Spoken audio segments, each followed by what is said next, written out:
Ela é uma planta, ou melhor, elas são duas plantas cheias de simbolismos e crenças. Hoje você vai aprender tudo sobre árvore da felicidade, inclusive os problemas mais comuns no cultivo, como folhas amarelas e caindo. Oi gente, eu sou o Flávio, sou biólogo e paisagista e hoje eu vou te ensinar tudo sobre árvore da felicidade. Essa planta de aparência chique, que apesar de ser chamada de árvore, ela é um arbusto, é um pouco menor que árvore, e ela pode chegar a mais ou menos 2 metros de altura. Geralmente, quando a gente encontra essas plantas, elas estão assim no vaso em par, a árvore da felicidade macho e a árvore da felicidade fêmea. E realmente, na natureza, em algumas plantas, existe mesmo planta macho e planta fêmea, que são chamadas de plantas dioicas, mas nesse caso aqui não é isso que acontece. Elas são parentes, são da mesma família, são do mesmo gênero, mas são espécies de plantas diferentes. O macho recebe o nome de Polícias guilfoylei e a fêmea tem o nome de Polícias fruticosa. E mesmo agora a gente sabendo que eles não são macho e fêmea, a gente pode continuar chamando por esse nome porque são nomes populares. E eles podem ter alteração de acordo com as crenças ou até mesmo com a região do nosso país. E para a gente identificar cada uma delas é bem fácil. Essa aqui é a planta macho, chamada de macho. Ela tem as folhas mais robustas, mais largas e a coloração dela é um verde de uma tonalidade mais escura. Já a fêmea é essa com folhas mais delicadas, bem recortadas, bem pontiagudas. E se você reparar, a coloração das folhas mais velhas, elas são mais claras do que na planta macho. E uma dúvida bem comum é se elas precisam sempre ser plantadas juntas no mesmo vaso. Eu já vou responder isso para vocês, mas antes eu vou pedir para você curtir esse vídeo e se inscrever no nosso canal. Assim, sempre que a gente soltar um vídeo novo aqui sobre plantas, você vai ter acesso a ele em primeira mão. E a verdade é que não, elas não precisam ser cultivadas juntas. Podem ser cultivadas cada uma em um vaso.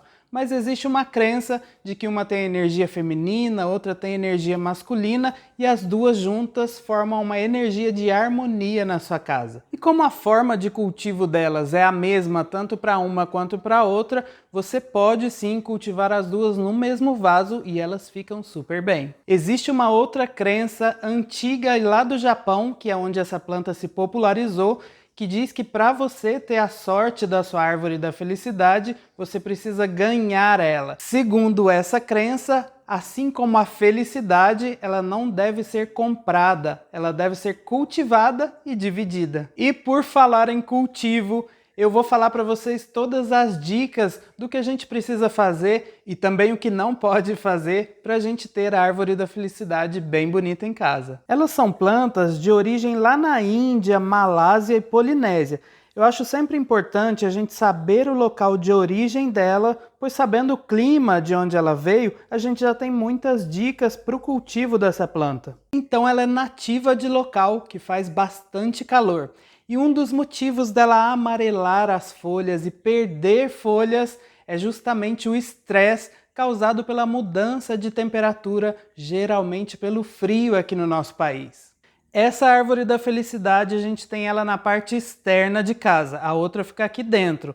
E na semana passada fez um frio bem intenso aqui. E se a gente reparar, o estresse pelo frio já fez ela amarelar algumas folhas aqui, tanto na fêmea quanto na planta macho também. Então, se você mora no nosso país, numa região que faça muito frio, que tem um inverno muito gelado e tem uma planta dessa na área externa, o ideal é que no inverno você coloque ela para um lugar mais protegido, um local coberto, onde não tenha tanto acesso ao frio, porque é muito comum disso acontecer aqui no nosso país. A árvore da felicidade é uma planta que precisa de iluminação bem intensa para ela crescer saudável.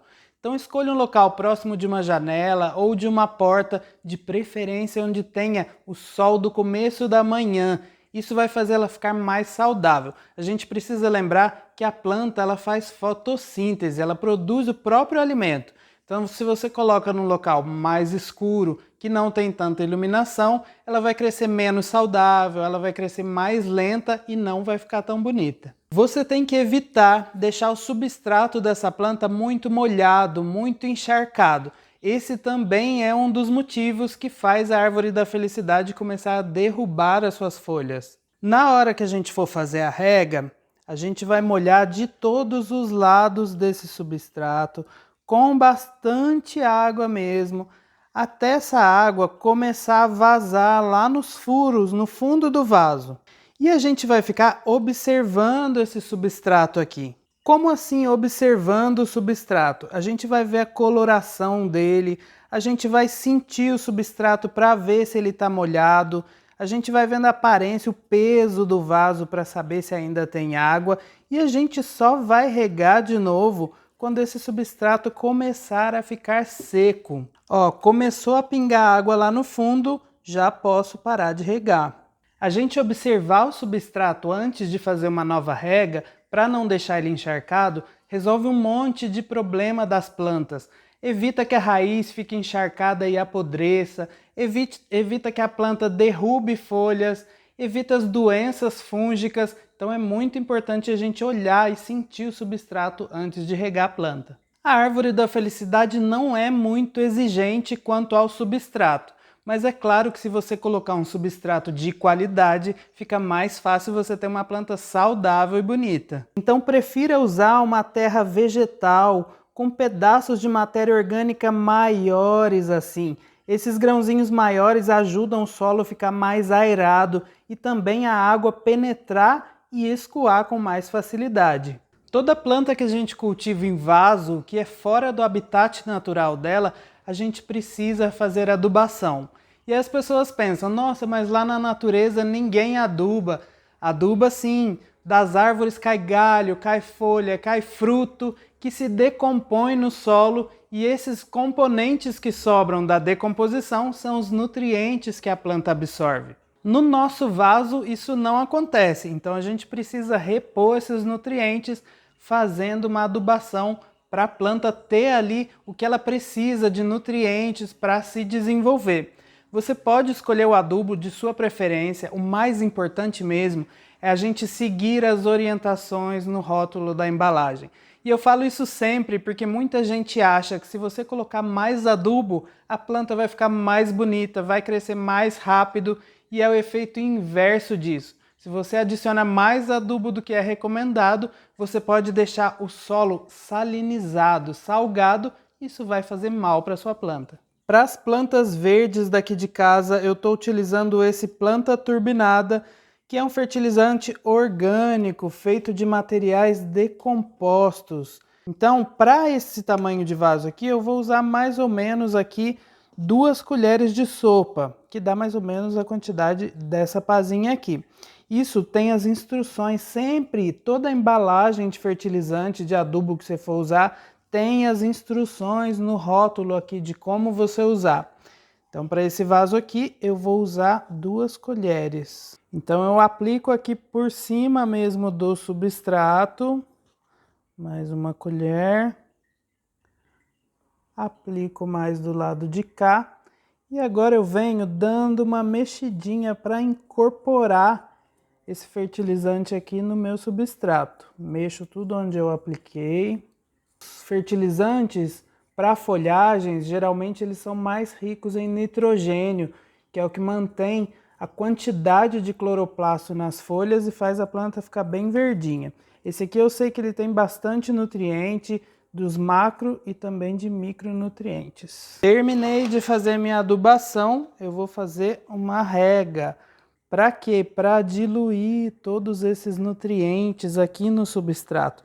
A planta, quando ela pega o nutriente, ela não pega ele em forma de pó, ela bebe ele. Então, quando você faz uma rega, você está diluindo esses nutrientes para a planta conseguir absorver eles bebendo essa água com nutriente. A maneira mais fácil da gente fazer muda delas é por estaca. Estaca é quando a gente corta um galho, um pedaço da planta e coloca ele para enraizar. Essa planta aqui, ó, a gente fez uma poda aqui, tiramos um pedaço desse galho e demos para uma amiga. ela espetou esse galho no substrato e vai formar uma nova planta. Nas laterais dessa aqui que a gente cortou, a gente já consegue ver as novas brotações se desenvolvendo aqui, porque a energia que ia lá para o topo da planta, ela chega até aqui e faz esses novos galhinhos se desenvolverem. Com o tempo ele fica maior, como esse daqui, ó. Conseguem ver ele direitinho? Se você destacar ele da planta aqui também, quebrar ele aqui, ó, ele também vira uma mudinha. Na hora de fazer muda, quanto mais o galinho for marrom assim, for mais sequinho, isso chama lenhoso. Quanto mais lenhoso ele for, mais fácil vai ser da sua muda pegar. Uma outra curiosidade sobre essas plantas é que tem um cheiro bem característico, principalmente quando você mexe nas folhas. Para mim, o cheiro dela é um cheiro de madeira, é um cheiro amadeirado. Algumas pessoas dizem que quando você sente o cheiro da árvore da felicidade, você tem que lembrar de ficar feliz ou fazer outra pessoa feliz. Cheio de simbologia bonita, né? Eu passei bastante informação nesse vídeo, mas acho importante a gente fazer um resumão, porque isso ajuda a fixar na cabeça as formas de cultivo dessa planta. Então elas são plantas nativas de clima quente. É importante a gente lembrar que nas épocas mais frias, a gente deixar essa planta protegida ou evitar cultivar ela no chão em algum local que faça muito frio. Para se desenvolver bem, elas precisam de iluminação intensa. Então deixe próximo de uma janela, próximo de uma porta que tenha bastante claridade e de preferência que tome o sol do começo da manhã. É muito importante não encharcar o substrato da planta. Dê um espaçamento maior entre uma rega e outra para que o solo fique mais sequinho. Ela não é muito exigente com o substrato, mas é importante que ele não encharque. Então escolha um substrato leve, aerado e que drene bastante o excesso de água. As adubações são muito importantes e devem ser feitas aproximadamente uma vez ao mês, ou segundo as recomendações do adubo que você escolher. E o nosso vídeo vai chegando ao fim e eu quero pedir uma ajuda para você. Deixa nos comentários qual planta você quer saber, qual dica de jardinagem ou de cultivo você quer saber, que isso ajuda a gente a criar os próximos vídeos aqui do canal. Eu espero que você tenha gostado. Até o próximo vídeo. Tchau!